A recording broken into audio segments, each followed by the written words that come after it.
Just when you thought you could turn your back and walk away, the dark cloud of human indignity follows you. You have no choice but to turn and look it in the eye. It's the sex offender hit list.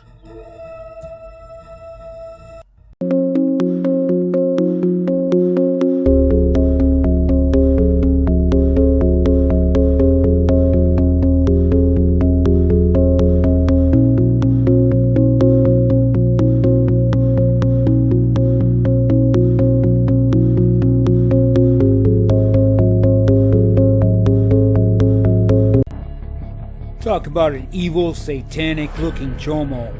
I mean, look at this guy, man. Well, he's from Boulder, Colorado. He was charged with sexually assaulting a teenage girl after luring her back to his apartment with drugs. Well, he accepted a plea deal on Friday. Surprised they even offered him one. This is Ian Clark Morrison, a 38-year-old. Initially pleaded not guilty on August 16th of 22. Yeah, 2 years ago. That's how long these cases take to prosecute sometimes. Anyways, he pled guilty to sexual assault on a child with a pattern of abuse, aggravated sexual assault on a child, distribution of a controlled substance to a minor, 2 counts of enticement of a child, and 16 counts of sexual exploitation of a child, as well as contributing to the delinquency of a minor. Morrison was set for court on Monday when his trial was continued. Then on Friday, he finally pled guilty to all of the charges except for 1 count of sexual exploitation of a child possession. Well, he's still in custody without bond. His bond was initially set at $250,000. Should have been $250 million, but it was revoked following his plea deal, thankfully, so he's still in jail there. According to an affidavit in December of 2020, the parent of a teen girl reported the case to Longmont police after discovering evidence on the girl's phone that she was having an affair and sex relations with an adult. The assaults were referred to the Boulder, Colorado Police Department as the girl said the suspect, who she only knew was Ian, lived in Boulder and would order her rides to bring her to his apartment. The girl said she was 13 and then 14 years old during the exchange of those text messages and their subsequent meetings, and said Morrison knew how old she was. And then in June or July, the girl said Morrison arranged for her to come to his apartment where he gave her marijuana and he had sex with her. During the second meeting, the girl said she smoked meth and was out of it due to the drugs, and didn't consent to everything that happened there, according to that affidavit. According to the affidavit, the girl said she doesn't know or remember anything that happened during her second visit because she was totally knocked out, but knows that she had sex because of how her body felt. She also told the cops that based on the pain and what Morrison later told her, Morrison tied her up at one point. Under the supervision of the Boulder police, the girl sent Morrison a text message asking to meet up again, and detectives were able to get an address from the ride he ordered, and then found Morrison's information through a police database. Additionally, officers stated that during the text conversations, Morrison admitted to giving that girl drugs and referred to her sleeping in his bed also. Police also found sexually explicit material of children on Morrison's phone. In a news release on January 20th to 21, Boulder police expressed concern there could be way more victims after the department's investigation uncovered sexually explicit material of children in that area. They knew who these kids were. Morrison also reportedly failed to appear for a hearing in his case in 21 before being arrested in Oregon because he tried to flee. They also have a pending case that includes charges of violating conditions of bond and violation of protection order. How can they let these people out on bond? How can they let these people free? Just look at this evil son of a bitch. Well, he's in custody now. He's set for sentencing at 8:30 a.m. on June 18th. Let's just hope he rots in prison where he belongs. See ya, Chomo. On the morning of April 15th, 2024, At approximately 12:50 a.m., the Plymouth police officers responded to 334 South Plum Street after receiving reports that an adult male was found touching a juvenile inappropriately. The suspect fled from the home, and he was found a few blocks away hiding behind a dumpster by the officers. The suspect provided a false name to him. However, he was later identified as Byron Myrina, a 34-year-old of Plymouth. Myrina was also found to have active warrants for his arrest, and as a result of the officers' investigation, Myrina was taken into the custody and lodged in the Marshall County Jail for his outstanding arrest warrants, false information, and child molestation. A court date and bond were both issued for this chomo. More details will be found out as soon as we get them right here on the sex offender hit list. See ya, chomo. Yeah, my mother told me there'd be days like this. This is Russell D. Barney, a 55-year-old of Safford. He was arrested and booked into an adult detention center in Hartford, Connecticut on Saturday, April 6th on child sexual abuse charges.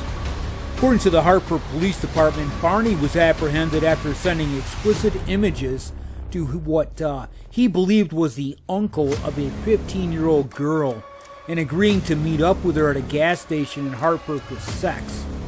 However, Barney had actually been corresponding with an undercover law enforcement personnel through a collaboration between the Hartford Police Department Special Investigations Division and the FBI in a special task force in targeting child sexual exploitation. Barney, you're a bad man, you got caught, dude.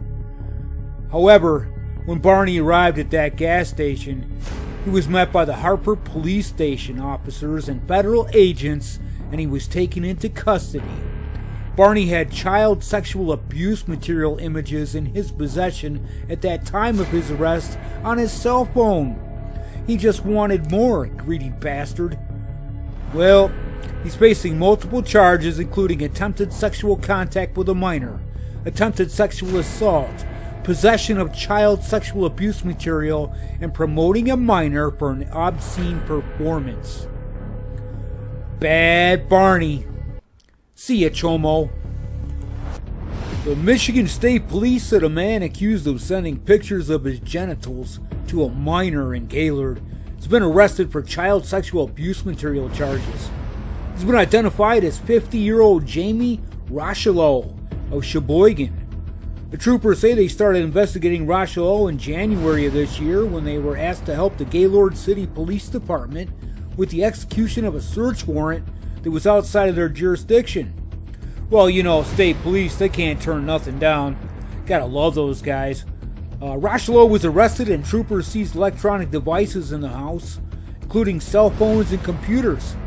Pretty much anything he had in there.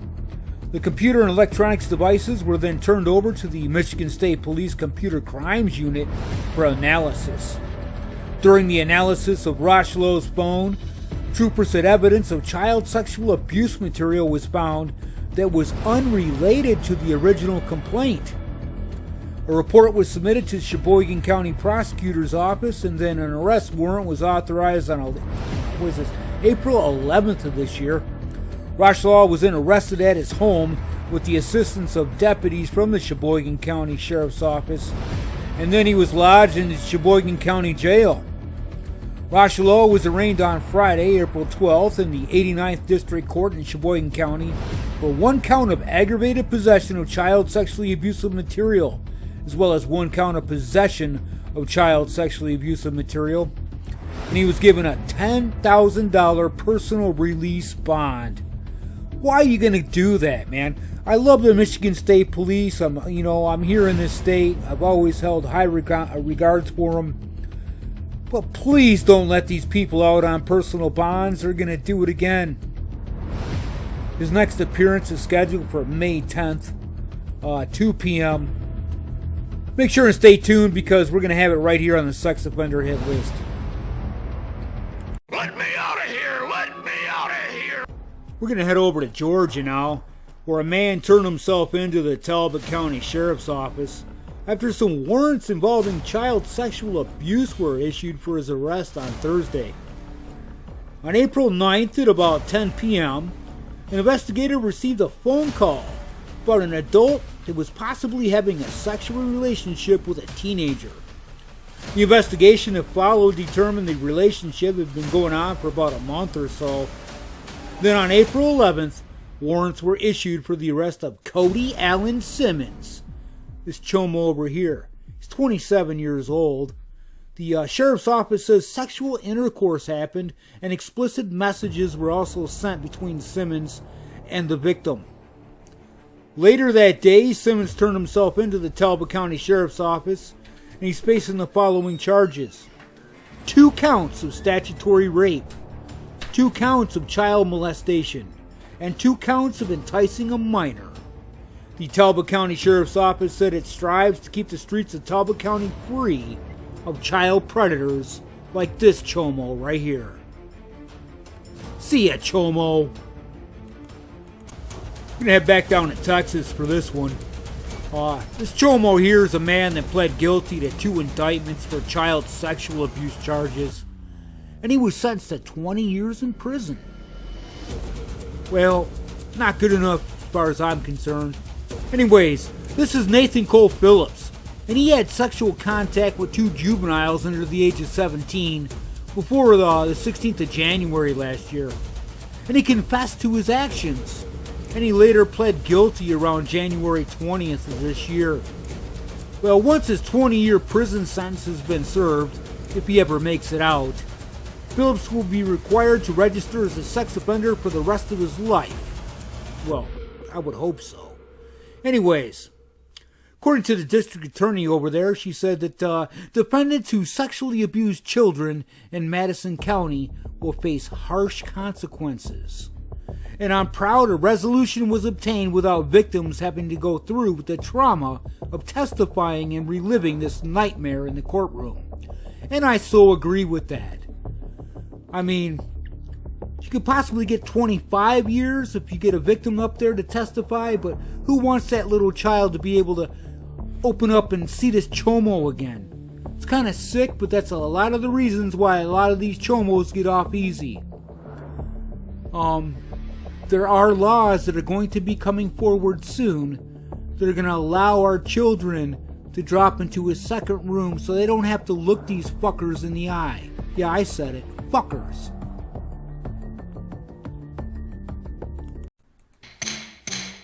I'd like to know what dirty stool pigeon squealed on me. We go to Alabama for this one. A DeKalb County jury has found a man guilty of sodomy and child sexual abuse, according to District Attorney Summer Summerford.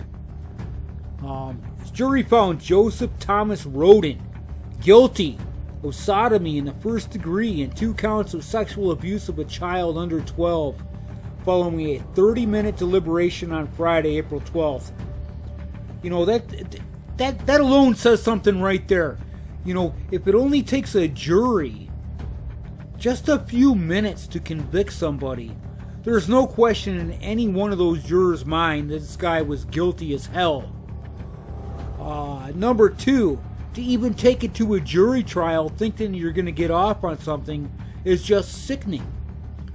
So this guy stood his ground, and it just didn't work for him.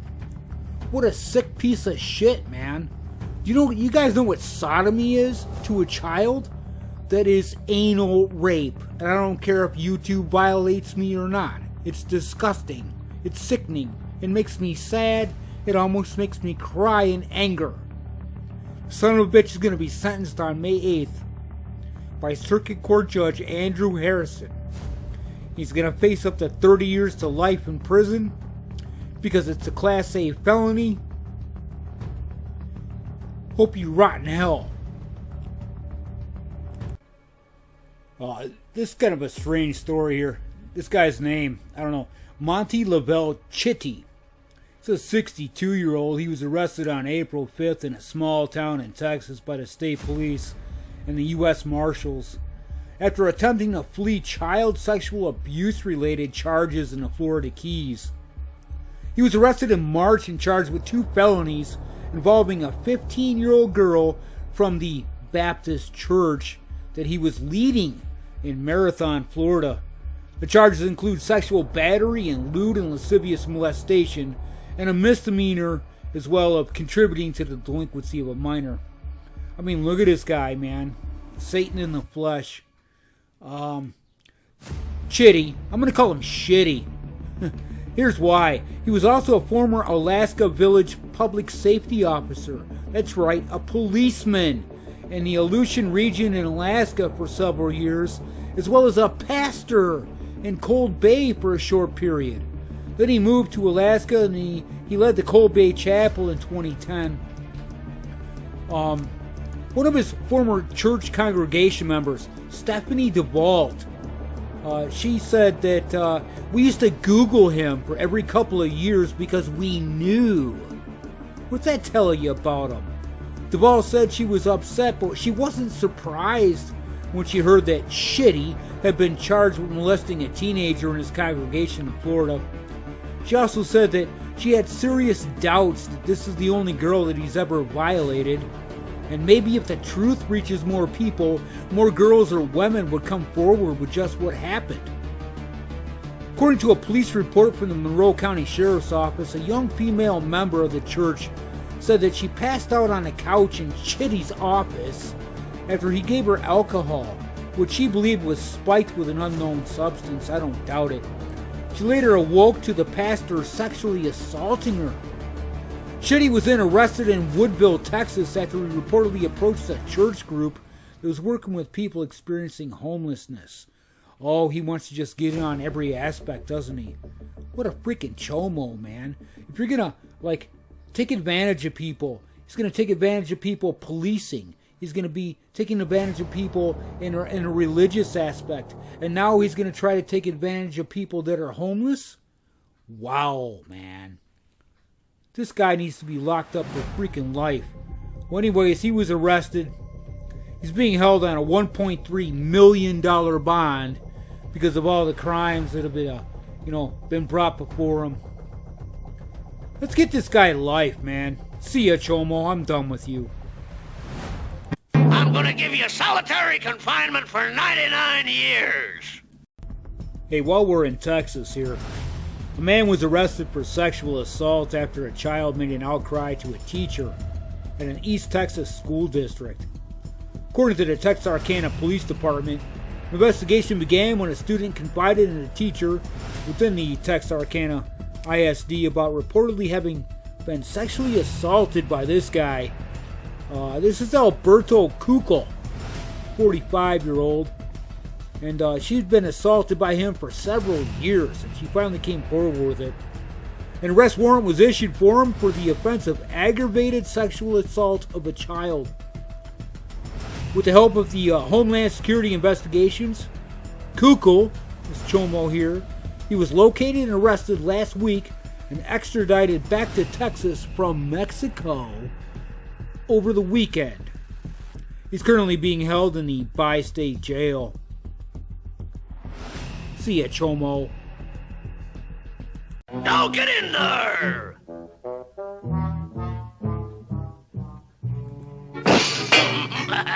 Happy birthday, dear Ellie.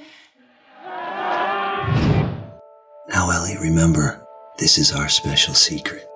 Okay, Uncle Jim. 1 in 5 children is sexually abused before they turn 18.